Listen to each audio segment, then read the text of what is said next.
Chapter 4. An Evil Beauty. There was something wrong with Kathy Ames when she was born, but nobody knew because it was invisible. She was born without kindness or a conscience. She was a pretty child, with lovely golden hair, and she became a pretty woman. She had delicate arms and legs and tiny hands and feet. She spoke softly and sweetly, especially when she wanted something. Her small, heart-shaped face and her wide-apart blue eyes made her look innocent. Nobody could see the evil in her soul. Kathy was a liar, but she did not lie like other children do. Her lies were not daydreams, when a child imagines that something is real. Those lies are harmless. She lied to escape punishment or work or responsibility. She was a good liar because she stayed close enough to the truth that one could never be sure. Everyone in the world has hidden desires and vices that they are ashamed of. Most people control these feelings or satisfy them secretly. Kathy knew how to recognize them in other people, and she used this information for her own gain. She was very young when she discovered that sex is the most disturbing urge that humans have, causing feelings of jealousy, pain, and helplessness. And in those days, the subject was unmentionable and unmentioned. Kathy could use her sexual power to control almost anyone. She never felt the blind helplessness of love herself, so she always kept her advantage. She coldly experimented on other people and so developed her power. Kathy was 14 when she entered high school, and she was an excellent student. One of her teachers was a pale, serious young man called James Grew, who had had a religious education and little experience of the world. Then, one day, it was noticed that a flame leaped in him, and some force shone in his eyes. James Grew became a man. He walked on his toes and sang to himself. He was never seen with Kathy, and no relationship was even suspected. And then the flame went out. He was seen in church at night on his knees. Then James Grew was found lying in the church one morning. He had shot himself in the head. He had left no letter, and nobody knew why he had done it. The whole town was talking about it. At dinner, Kathy sat silently, smiling secretly to herself. Her mother turned to her. "You saw him every day at school, Kathy. Has he seemed sad lately? Did you notice anything?" Kathy looked down at her plate and then up. "I thought he was sick," she said. "Yes, he has looked bad. And somebody at school, I don't remember who, said that he was in some kind of trouble in Boston. I didn't hear what kind of trouble. We all liked Mr. Grew." That was Kathy's method. Soon everyone knew that James Grew had been in trouble in Boston, and nobody could imagine that Kathy had started the rumor. Even Mrs. Ames had forgotten where she heard it. Soon after her 16th birthday, a change came over Kathy. One morning she did not get up for school. Her mother went into her room and found her in bed, staring at the ceiling. "Hurry up," she said. "You'll be late." "I'm not going to school," Kathy said calmly. "I'm never going to school again." Her mother's mouth fell open. "What do you mean? What are you going to do?" "I don't know yet," said Kathy. "I think I'll go away." "You wait until your father comes home." Kathy turned her head very slowly and looked at her mother. Her eyes were expressionless and cold. And suddenly Mrs. Ames was afraid of her daughter. She went out quietly and closed the door. That evening, Mr. Ames, hating what he had to do, gave a lecture to his daughter. He spoke of her duty to her parents. Toward the end of his speech, he noticed that she was not listening. He became angry and began to threaten her. He reminded her that she was under the authority of her parents and the state and God. He had her attention then. She stared straight into his eyes, and he had to look away. He threatened to whip her if she did not obey him. At the end, his threats weakened. "I want you to promise that you'll go to school tomorrow," he said. Her face was expressionless. "All right," she said. In the morning, she was gone. Her father put on his hat and walked quickly to the train station. The station agent was certain Kathy had taken the early morning train to Boston. Mr. Ames brought her back and gave her the first whipping of her life. "Now, will you ever do that again?" he said. "No, oh no, forgive me," Kathy said. She turned away so her father could not see that there were no tears in her eyes. There seemed no doubt that it was what Kathy needed. Even in school, she was changed. Always she had been a good student, but now she began to make plans for the future. She talked to the principal about taking the examinations for her teaching certificate a year early. In the weeks that followed, she helped her mother in the kitchen and offered to help more than was needed. A childlike smile was constantly on her lips while she made her preparations. She had all the time in the world. She cleaned the basement and put newspaper in all the cracks where the air came in. She fixed all the doors so they opened and closed quietly, and put oil in the locks so they turned easily. She filled the lamps from a big can of lamp oil she kept in the basement. And it was not only at home either. She went to the factory to visit her father, and he was amazed at her questions about business. "She's smarter than some men I could name," he thought proudly. "She might be running the business one day." He explained about the loans and the billing and the pay, and he showed her how to open the safe. One day when she returned home from school, her mother met her at the front door. "Kathy, I have to go out," she said. "Your father wondered if you would go to the bank, pick up the pay for the workers, and take it to the factory." "I'd like to," said Kathy. The fire broke out at about 3 o'clock the next morning. The Ames house went up like a rocket. By the time it was noticed, there was nothing left. When the volunteer firemen dug through the coals, they found what remained of Mr. and Mrs. Ames. But there was neither tooth nor bone where Kathy's room had been. When the accountant went to the factory, he found the safe open and papers scattered all over the floor. A broken window showed how the thief had entered. He returned to the house with this news. "The fire wasn't an accident." Fear and anger spread through the crowd that had gathered. And where was Kathy? Had she been taken away? They searched the fields and lakes for her body, but they found nothing. They questioned the wandering men who were traveling by road and by rail, but soon they stopped looking. What could they do?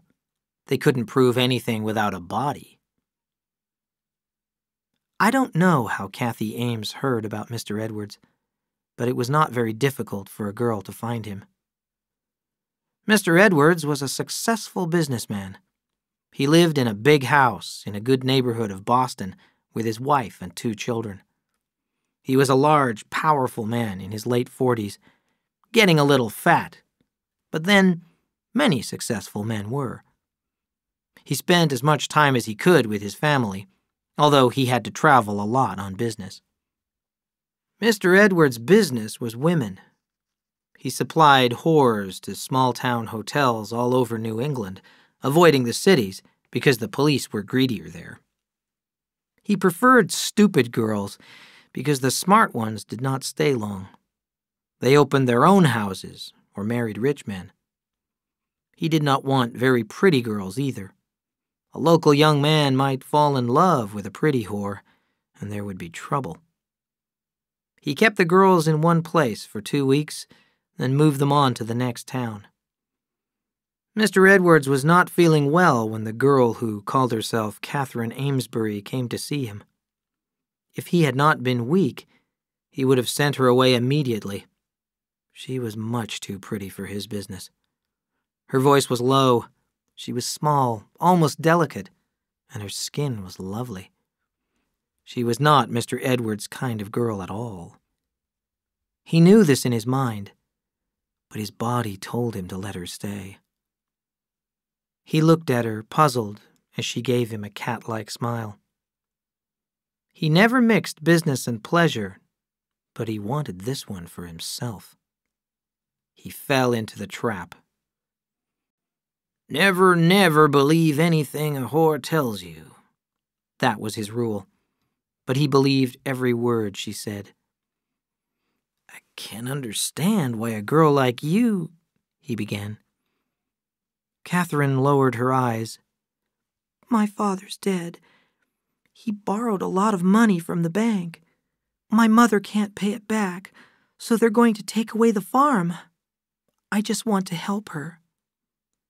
Mr. Edwards heard himself saying, Well now, my dear, maybe we can find some way for you to get the money.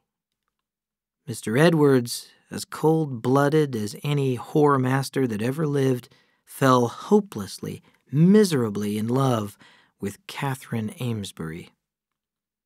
He rented a sweet little brick house for her and then gave it to her. He had never been so unhappy. He wanted to trust her because he loved her, but he knew from experience that he could not. He tried to buy her love with presents and with money. When he was away from her, he was sick with jealousy. Was she seeing other men? His business suffered.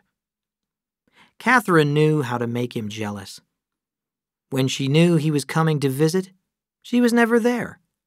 When she would return in the late afternoon and find him waiting for her, she would explain, I was shopping. I have to go shopping, you know. She made it sound like a lie. She let him know that she was not quite satisfied with their sexual relations. He became nervous and unhappy. She needed money, so she stole it from him.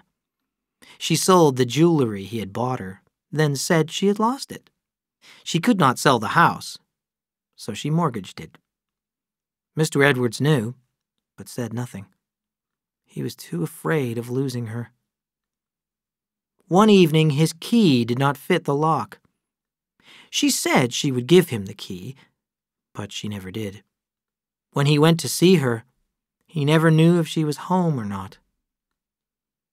Catherine was clever, but she made one serious mistake. One night, Mr. Edwards offered her a glass of champagne. No, thank you, she said. I can't drink it. It makes me sick. Mr. Edwards started thinking. Why doesn't she ever drink with me? I don't know anything about her. Maybe if she has a drink, she'll tell me about herself. That's not very friendly, he said.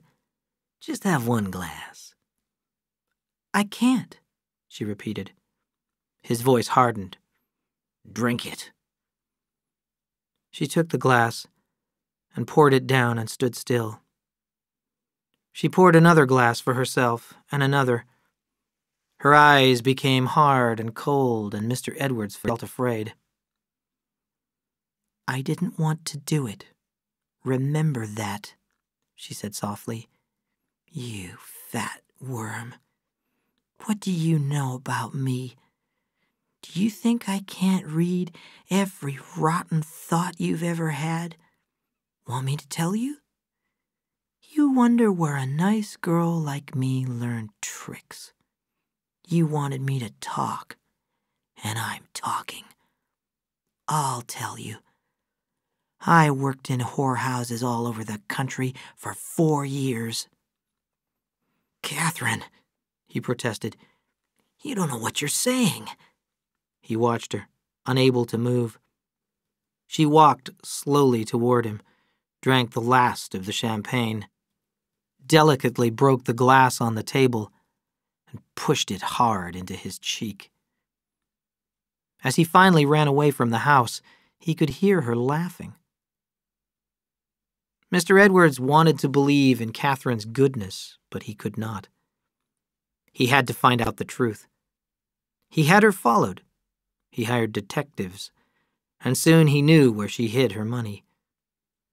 One day he packed his suitcase as usual and rang Catherine's doorbell. She answered it immediately. "I'm going out," she told him. "No, you're not," he said, pushing past her into the house. He went down to the basement and returned carrying a small wooden box. He put it into his suitcase. "That's my money," she cried. "What are you doing?" "You're coming with me on a trip," he answered coldly. "We're going to a little town in Connecticut. You told me once you wanted to work. You're going to work." "I don't want to," she cried. "You can't make me. I'll call the police." He smiled terribly. "Maybe you'd rather go back to your hometown. They had a big fire there several years ago. Do you remember that fire?" She could think of only one plan. She must go along with him and wait for a chance. She thought about the knife in her purse. In the small town, they got off the train at dusk, then walked down a dark street and into the country. Mr. Edwards thought he knew what he intended to do. He meant to whip her and put her in one of the rooms at the hotel, whip her and move her to another town until she was of no use anymore. Then he would throw her out. He grabbed the purse out of her hand and threw it over a wall. He knew about the knife. He was in love with Kathy, but he was also afraid of her. Love and fear made him cruel. He hit her twice with the whip, but that was not enough.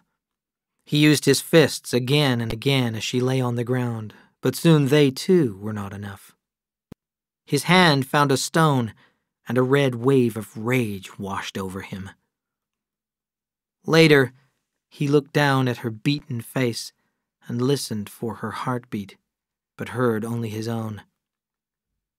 He ran away crying, leaving the whip, the suitcase, and the box of money. Catherine was lucky to be alive. She was a long time unconscious and a long time half-conscious. She realized her arm was broken and that she must find help if she wanted to live.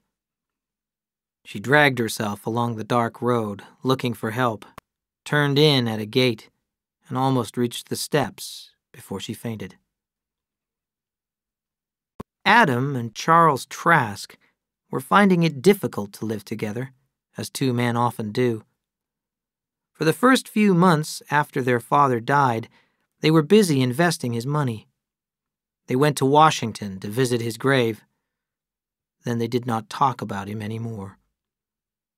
They followed the same routine every day. Charles got up at 4:30 every morning and worked outdoors. Adam kept the house clean and did the accounts. They talked about old times and the times when they were apart. They argued about little things and lost their tempers. There were long, ugly silences. Then they were too polite to each other. Then their anger flashed again. When Adam could not stand it anymore, he would leave for some time. 8 months in Boston, 2 years in South America. But he always returned, and the brothers fell back into their old ways. One day was the same as another, and the years passed slowly.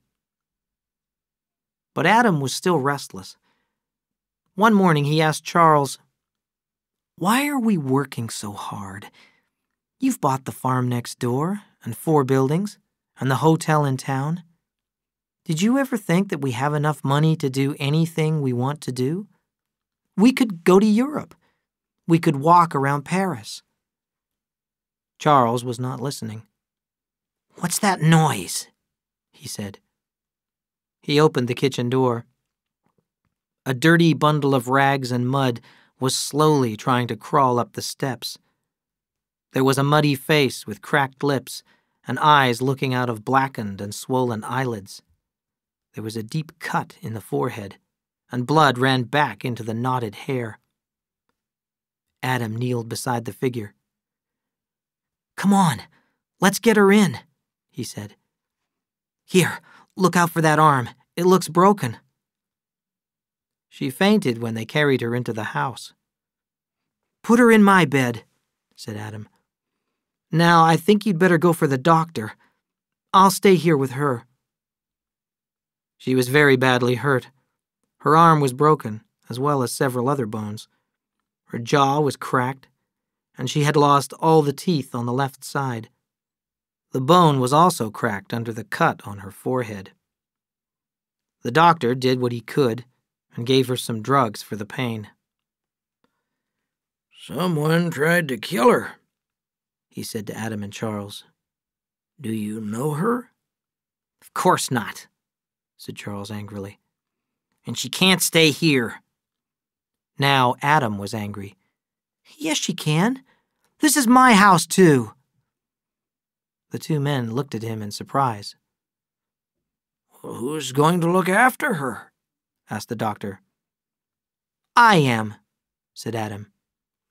"I'll have to tell the sheriff," the doctor warned. "Do that," said Adam. "But she can't talk to anyone until she's well." Adam watched over Kathy day and night. She was only partly conscious from shock and drugs, but she was aware of the people around her. Very slowly, she remembered the last days. She had never been so afraid in her life. One day, she heard three men talking in the next room. "Adam, I want to ask her some questions." "Leave her alone, Sheriff. She can't talk. Her jaw is broken." "Give her a pencil and paper," suggested another voice. "She can write the answers." Kathy's mind worked quickly. "Why is the sheriff here?" she asked herself. "Does he know about the fire?" The man called Adam wanted to protect her, but the others were not on her side. Not yet. They came into the room. "I'm the sheriff, miss," said the tallest man. "I want to ask you some questions. Can you write on this paper?" Kathy painfully nodded yes. "What's your name?" She closed her eyes and wrote, "I don't know," in huge letters. The sheriff gave her a fresh piece of paper. "Here. Now, what do you remember?" Kathy's hand moved slowly across the page. "All black. Can't think." Her face became tragic. "Help me," she wrote. "You poor child. I'll leave you alone now," said the sheriff. "He's on my side now," she thought, "but the other man isn't." Charles was watching her and rubbing the dark scar on his forehead. Their eyes met. "You'll have one just like mine," he said. She smiled at him, and he looked away. Adam had never been so happy. He did not know her name, but it was not important. "Call me Kathy," she had said. He cooked for her, and soon she was recovering well. One day, she and Charles were alone in the house. "Why don't you like me?" she asked him. "Because I don't trust you," Charles replied. "I don't believe you lost your memory. I think you're a devil, and I don't want you in the house anymore." "What are you going to do?" she asked. "If you don't leave, I'll talk to the sheriff," he replied. "I heard you talking in your sleep when you took all those drugs. I know a lot about you." Now Kathy was frightened. What could she do? She had to find a plan. "Adam, I'm alone and afraid," she cried when he returned. "And your brother wants me to leave." She smiled weakly. She's so helpless, Adam thought. He felt a rush of love. He took her hand. "Will you marry me?" She held his hand tightly. "Please, let me think about it," she whispered. "And please don't tell your brother." Kathy had already thought about marrying Adam. "He's rich, and he'll protect me," she thought. "And I can control him. But I must never lose control of myself." She shivered as she thought of Mr. Edwards. "I'll never do that again." 5 days later, Adam and Kathy went into town and were married by a judge. "I thought she was gone," said Charles when they returned. "We got married," said Adam. "What?" shouted Charles. Kathy went into the bedroom. "You're crazy. She's no good. She's a whore." "Charles," Adam said angrily, "don't talk about my wife like that." "Wife?" said Charles. "That's not a wife. That's an alley cat. I won't live under the same roof as her." "You won't have to," replied Adam. "You can buy my half of the farm. We're leaving." Charles went out and banged the door behind him. Kathy made 2 cups of tea and took them into the bedroom. "Don't worry," said Adam. "We're going to California." "I don't want to go to California," said Kathy. "You're my wife," said Adam softly. "I want you to come with me." Kathy lowered her eyes. "Adam, I can't really be your wife until I'm well." "I know," he said. "I'll wait." He finished his tea. "My tea has a funny taste. Does yours?" "Oh, no," she cried. "You took the wrong cup. That one had my sleeping medicine in it." Adam was fast asleep when his brother came home drunk. Charles threw off his clothes, got into bed, and tried to get comfortable.